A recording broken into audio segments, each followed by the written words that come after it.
पर जिस तरह से आपकी आवाज को टारगेट करके जिस तरह से फायरिंग की गई है उसके बाद सीसीटीवी फुटेज भी सामने आया, हमला ये सुरक्षित इलाका है, क्या कहना चाहेंगे? भाई आज के समय में कुछ सुरक्षित है या असुरक्षित है कुछ कहा नहीं जा सकता, और हमलावरों का तो किसी भी स्तर पर विश्वास नहीं किया जा सकता, वो कहीं भी आ सकते हैं। ये जरूरी नहीं है कि मैं रिटायर्ड पुलिस अधिकारी हो या मेरे वहाँ नहीं आएगा। मैं तो एक सामाजिक प्राणी हूँ, जहाँ उनका मकसद पूरा होगा वहाँ ही है।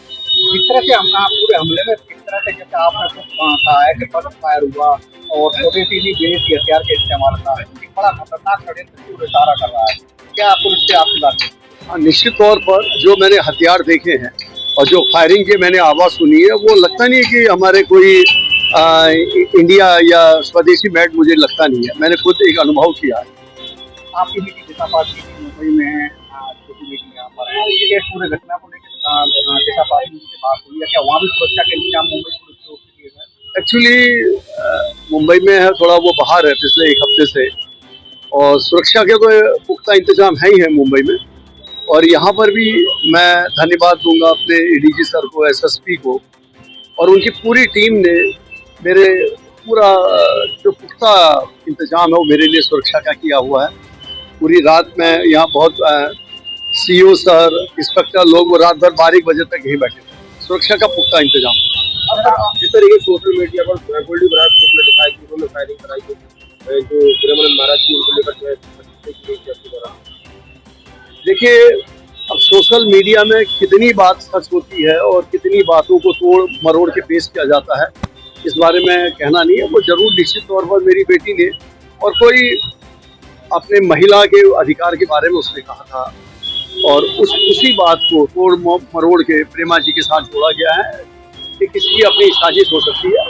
क्योंकि प्रेमानंद जी एक ऐसे संत है जो सभी के पूजनीय हैं, चाहे हिंदू हो चाहे मुस्लिम हो, उनके बहुत फॉलोअर हैं।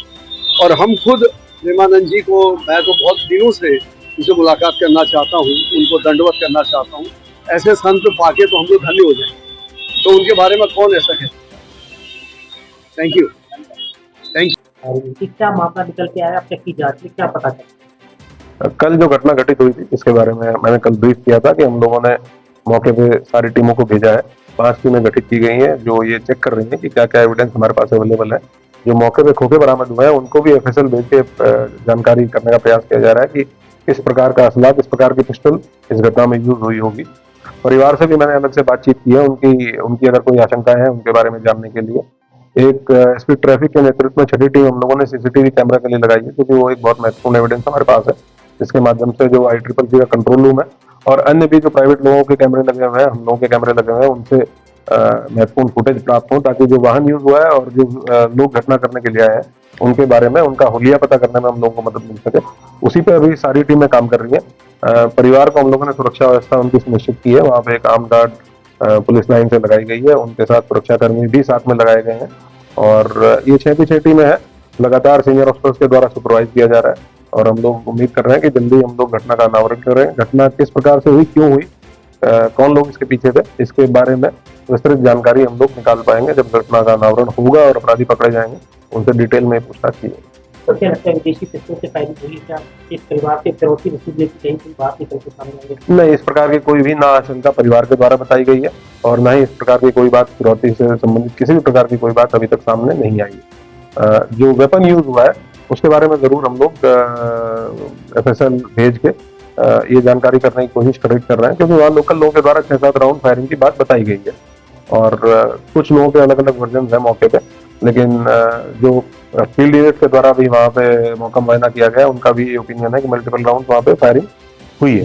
तो कौन सा वेपन इसमें यूज होता है इसके संबंध में कंक्लूसिवली बताना कभी पॉसिबल हो पाएगा जब जो हमें वहाँ खाली खोखे मिले हैं उनका एक बार टेस्ट हो जाए कि किस तरह का वेपन उसमें यूज हुआ है। 9mm के कुछ खोखे मौके से बरामद हुए हैं, तो ये तो क्लियर है कि पिस्टल उसमें यूज हुई है, लेकिन कौन सी पिस्टल यूज हुई है इसके बारे में कंक्लूसिवली अभी बताना पॉसिबल नहीं होगा। लेकिन महत्वपूर्ण क्लूज कुछ हम लोगों को मिले हैं। हम लोगों की जो साइबर सेल की टीम है वो भी इसमें लगी हुई है, सर्विलांस की टीम भी लगी हुई है, जो ICCC की कंट्रोल रूम की टीम है उसको भी स्पेशलाइज इसी काम के लिए लगाया गया है। तो उम्मीद है कि जल्दी हम लोग कुछ ना कुछ ऐसी लीड हम लोगों को मिलेगी जिसमें हम लोग घटना को वर्कआउट कर पाएंगे और कठोर कार्रवाई सुनिश्चित कर पाएंगे। सर, इससे पहले बताया जा रहा है कि एक दिन पहले ही फायरिंग के बाद लोगों ने वो उस घटना को सुबह जब लोग उठे थे, इतनी बातचीत हम लोगों के द्वारा लोकल लोगों से की गई, उसमें उन लोगों ने बताया कि जब ये सुबह उठे तो आपस में चर्चा हुई कि रात के टाइम पे कोई फायरिंग जैसी आवाज आई थी। तो उसको भी एस्टेब्लिश किया जा रहा है, उसको भी हम लोग क्योंकि सीसीटीवी फुटेज हमें लगभग सिर्फ घटना के समय का नहीं देखना है, उससे 72 घंटे पहले 72 घंटे बाद तक का भी हम लोगों को सीसीटीवी फुटेज देखना है कि कौन कौन लोग वहां आए या कौन कौन लोग उसके बाद आए, पहले कौन कौन आए। इसीलिए थोड़ा टाइम उस चीज में लग रहा है, सीसीटीवी फुटेज को देखने में लग रहा है। तो ये कंफर्म हो पाएगा कि पहले की घटना क्या थी वहां लोगों के द्वारा, लेकिन ये बताया गया कि एक दिन पहले रात के टाइम पे फायरिंग की उनके द्वारा सूचना उनको आवाज सुनाई दी। और जब सुबह उठे हैं लोग 6:30-7 बजे, तो आपस में जब बातचीत हुई तब उन लोगों ने एक दूसरे के साथ शेयर किया। तो उसके बारे में अभी हम लोग साक्ष्य संकलन कर रहे हैं।